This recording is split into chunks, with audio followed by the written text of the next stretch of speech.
जाने कैसे गुजार दी मैंने, जिंदा होता तो मर गया होता। नमस्कार, मैं हूं शम्स ताहिर खान और आप देख रहे हैं वारदात। हमारे देश में हर रोज 90 महिलाओं और लड़कियों के साथ बलात्कार होता है। हर साल करीब 34,000 महिलाएं बलात्कार का शिकार होती हैं और अफसोस की बात यह है कि इनमें से सिर्फ 25% मामलों में ही बलात्कारियों को सजा मिलती है। 75% बलात्कारी आजाद हो जाते हैं और शायद यही वजह है कि बलात्कारियों के दिल में कानून का खौफ नहीं रहता। हाथरस जैसे हादसे शायद इसी का नतीजा है। ये जलती हुई चिता कानून और इंसाफ का अंतिम संस्कार है और इसी चिता की ये ठंडी हो चुकी राख हम और आप।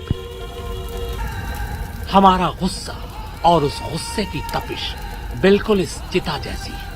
हम अपने गुस्से को जिंदा रखने के लिए मोहताज हैं इन कैमरों के, इस माइक के।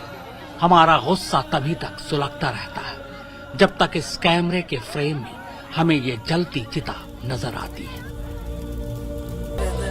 माइक पर किसी निर्भया की चीख और रुदन हमारे कानों में पड़ती है। जैसे ही कैमरे का फ्रेम बदलता है, हम भी बदल जाते हैं। माइक जैसे ही दूसरी धुन सुनाता है, हमारे कान निर्भया की चीखों और रुदन से आजाद हो जाते हैं। समाज के ठेकेदार और सरकार दोनों इस सच से बखूबी वाकिफ हैं। वो जानते हैं कि ये एक बुलबुला भर है, 2-4 दिन का शोर है।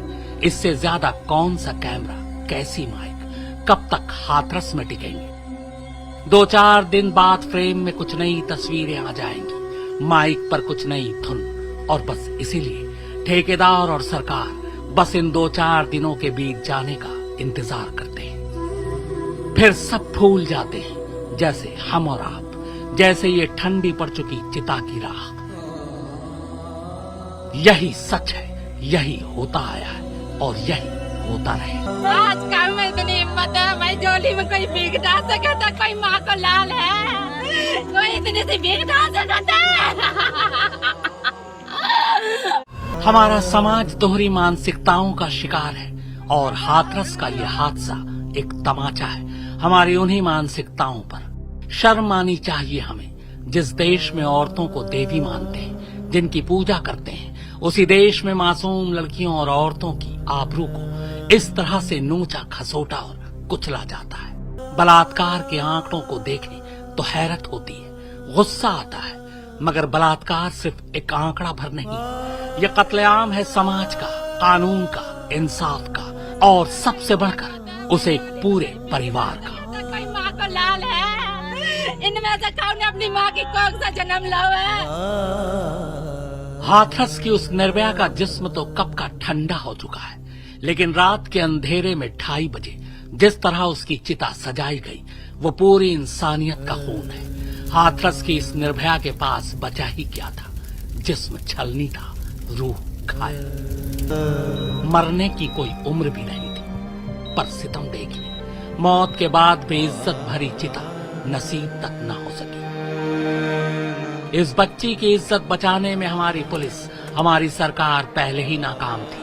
उन्हें अपनी नाकामी का भरपूर एहसास था। सोचा, उस मासूम की इज्जत गई तो गई, उसकी गई इज्जत हमारी इज्जत न ले डूबे। इसीलिए उसकी बची खुची इज्जत को रात के अंधेरे में चिता पर लिटा दिया, ताकि खुद उनकी रुसवा हो चुकी इज्जत की कुछ मान रह जाए।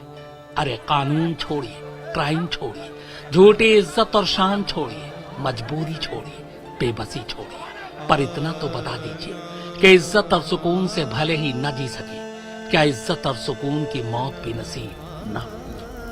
हर धर्म में अगर जीने के कानून है तो मरने के नियम भी है। रात के अंधेरे में हाथरस किसी निर्भया के परिवार की इससे पहले कभी कोई चिता नहीं जली, मगर इसकी चिता रात को जली। माँ बाप चीखते रहे, मिन्नतें करते रहे, चंद घंटे की मोहलत ही तो मांगी थी। कहा था सूरज उग जाए बेटी को विदा कर दूंगा, पर 15 दिनों से ये तक पता न लगा सकने वाली हाथरस पुलिस कि उसके साथ रेप हुआ है या नहीं, उसके घर वालों को 5 घंटे देने को भी तैयार नहीं थे। चलिए, ये चिता तो जल गई, ठंडी भी हो गई, अब आगे क्या? तो इंतजार कीजिए फिर किसी ऐसे ही हादसे का, जहां कैमरे पर आपको चिता दिखाई दे, और माइक पर सुनाई दे किसी निर्भया की रुदन, तक आप यूं ही ठंडी हो चुकी इस चिता की राख की तरह बने रहिए। यही तो करते आए, आगे भी यही करेंगे। वैसे ये हाथरस की सिर्फ एक चिता है, वरना तो न मालूम ऐसी कितनी चिताएं हैं जहां तक न तो कभी कैमरा पहुंचा और न ही कोई माइक। किस दौर में जी रहे हैं आप लोग साहब? क्या आपको पता भी है कि हमारे देश में हर रोज करीब 90 निर्भया को नोचा खसोटा जाता है। इनमें से न जाने कितनी निर्भया इसी तरह खामोशी से रात के अंधेरे में चिता पर लिटा दी जाती है। कभी आपने सुना है कि किसी निर्भया के लिए कहीं कोई सरकार गिरी हो? ये सब एक शोर है, एक बुलबुला है। अभी चिता गर्म है तो हमारा खून भी गर्म है। राख ठंडी होने दीजिए, हम सब भी ठंडे हो जाएंगे। यही तो होता रहा है, यही तो होता रहेगा। हाथरस से चित्रा त्रिपाठी और अभिषेक आनंद के साथ सुप्रतीम बैनर्जी, आज तक। हाथरस की निर्भया पढ़ी लिखी नहीं थी। पुलिस ने उससे कुल 3 बार बयान लिए। जब पहली बार पुलिस ने बयान लिया तब उस पूछताछ के दौरान पुलिस वाले ने पूछा था, क्या तुम्हारे साथ रेप हुआ है? हाथरस की इस निर्भया को रेप का मतलब मालूम नहीं था। उसने गर्दन ना में हिला दिया। बाद में एक दूसरे पुलिस अफसर ने जब उससे पूछताछ की और पूछा कि क्या तुम्हारे साथ कुछ गलत काम हुआ है, तब उसने जाकर पूरी बात बताई। कुल मिलाकर अब इस मामले में एसआईटी की टीम तफ्तीश कर रही है, लेकिन सच कितना बाहर आएगा यह आने वाले 7 दिन के बाद ही पता चलेगा। बुधवार को हाथरस में दिन भर के बवाल के बाद गुरुवार को भी तनातनी का माहौल रहा। यूपी सरकार की फरमान पर 3 सदस्यों की एसआईटी कल शाम ही हाथरस पहुंच गई थी और आज सुबह एसआईटी सदस्यों ने पीड़िता के घर का रुख किया। जब एसआईटी अधिकारी पीड़िता के घर पहुंचे तो आसपास की सड़कों को एक तरह से सील कर दिया गया ताकि कोई भी मीडिया कर्मी वहां ना पहुंच सके। हालांकि हम पीड़ित परिवार के बिल्कुल करीब तक पहुंचने में कामयाब रहे। हाथरस के इस गांव में पूरी तरह से सन्नाटा छाया हुआ है। आपको बता दें, एसआईटी की टीम बिल्कुल ठीक मेरे बगल में, मैं चाहूँगी सत्या हमारे कैमरा पर्सन आपको दिखाएं, पूछताछ कर रही है घर वालों से, क्योंकि 7 दिनों के भीतर उन्हें अपनी ये रिपोर्ट सौंपनी है। और यकीनन आज का दिन उन सभी के लिए काफ़ी ज़्यादा महत्वपूर्ण, क्योंकि आज सुबह से ही ये टीम यहाँ पर बैठी हुई है। पुलिस वालों का भारी जमावड़ा, ऐसा लग रहा है पूरा का पूरा गाँव इस वक्त छावनी में तब्दील हो चुका है और पूरी तरह से यहाँ पर पुलिस वालों की मौजूदगी है। पुलिस ने मीडिया वालों को तो दूर किया, लेकिन वजह भी कुछ और ही बताई। यहाँ से गाड़ियों से हम अंदर जा सकते थे। आज आप ये रस्सियां देख रहे हैं, ये बैरिकेड देख रहे हैं और तमाम मीडिया का जमावड़ा देख रहे हैं। आगे भी बैरिकेड है जहाँ के आगे चित्रा को भी नहीं जाने दिया गया। इस तरह की स्थिति अब यहाँ बना दी गई है कि अंदर कोई जा न सके, अंदर लोगों से कोई बात न कर सके। इतना लाव लश्कर पहली बार यहाँ दिखा गया। एक दहशत जैसा माहौल बन गया है गाँव में। लोग जो जा रहे हैं साइकिल से, बाइक से, उनसे भी पूछताछ हो रही है। हालांकि एसआईटी चीफ पहले ही जल्द से जल्द अपनी रिपोर्ट तैयार करने का भरोसा दे चुके हैं। उधर गांव की तनातनी से दूर एक कोने पर दरिंदों का शिकार बनी लड़की की चिता अब ठंडी पड़ चुकी है। बस दुआ ये है कि इस वारदात के गुनहगारों के खिलाफ हर दिल में जो आग लगी है वो ठंडी न पड़ने पाए। पगडंडियों से होते हुए हाथरस के उस गांव में तो हम दाखिल हो चुके हैं जहां पर आधी रात को पुलिस का तांडव देखने को मिला। आपको बता दें कि पीड़िता के पार्थिव के बाद, उसको जलाए जाने के बाद बची हुई ये राख है, जिसकी चिता तो इस वक्त ठंडी पड़ चुकी है, लेकिन लोगों के दिलों में जो आग इस वक्त जल रही है इंसाफ की, वो कब बुझेगी, ये अपने आप में बड़ा सवाल। दूसरी ओर पीड़ित लड़की की पोस्टमार्टम रिपोर्ट ने मामले में नया ट्विस्ट ला दिया है। रिपोर्ट में रेप का कोई जिक्र ही नहीं है।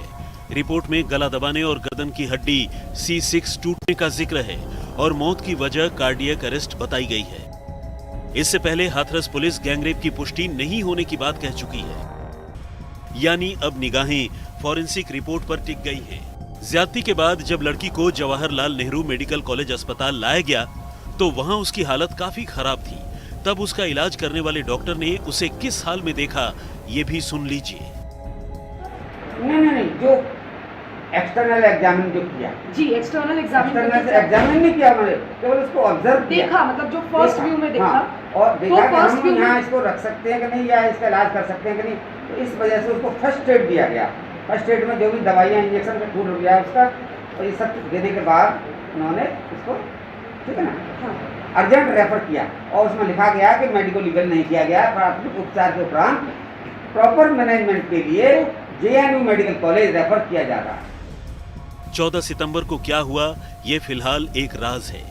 इस लड़की के भी दो बयान हैं, क्योंकि लड़की ने पहले रेप की बात नहीं कही और फिर 22 सितंबर को रेप का इल्जाम लगाया, इसलिए मामला और पेचीदा हो चुका है। क्या हुआ? किसने मारा है आपको? हाँ? किसने? और अच्छा, किस बात को लेकर? कोई बात नहीं, फिर अब मैं ले रही थी तो वो ले गया मुझे और गला दबा दिया। मेरी जबरदस्ती करने की कोशिश की, सोच से गला दबा दिया। क्या कोई रंजिश चल रही है? उस दिन जिस दिन आपकी चोट लगी है उस दिन रेप हुआ है? अच्छा, दोनों ने किया था, कोई और भी था? वो दोनों थे और बाकी सब भाग गए थे। अच्छा, बाकी सब भाग गए थे। मम्मी को देख गई। अच्छा, मम्मी को देख के भाग गए थे। तो आप उस समय होश में थे? थोड़ा सा होश था। थोड़ा सा होश था। अच्छा, तो रेप हुआ आपके साथ, उसके बाद क्या किया? और मेरी मम्मी ने मुंह में पानी डाला तो कुछ नहीं, क्या हुआ? रेप हुआ या नहीं, फॉरेंसिक जांच से इसका जवाब मिल जाएगा, लेकिन लड़की की जान बेहद दर्दनाक तरीके से ली गई, इसमें कोई दो राय नहीं है। हाथरस से चित्रा त्रिपाठी, तनुश्री पांडे और अभिषेक आनंद के साथ हिमांशु मिश्रा, दिल्ली, आज तक। हाथरस की खबर सुर्खियों में, लेकिन बलात्कार के नामालूम ऐसे कितने मामले हैं जो खामोशी से दम तोड़ रहे हैं।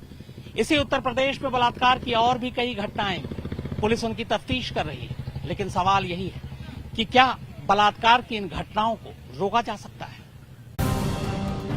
क्या यूपी, क्या राजस्थान और क्या कोई और राज्य? शहर दर शहर मानो दरिंदों ने बेटियों को कुचलने को ही अपना मकसद बना लिया है। तमाम विरोध, जागरूकता अभियान, शोर शराबों और इंसाफ के दावों के बीच बलात्कार की वारदातें रुकने का नाम ही नहीं ले रही। यूपी के हाथरस के बाद बलरामपुर, आजमगढ़ और बुलंदशहर जैसे शहरों से भी एक जैसी खबरें सामने आई। उधर राजस्थान में दो सगी बहनों के साथ भी गैंगरेप की वारदात को अंजाम दिया गया।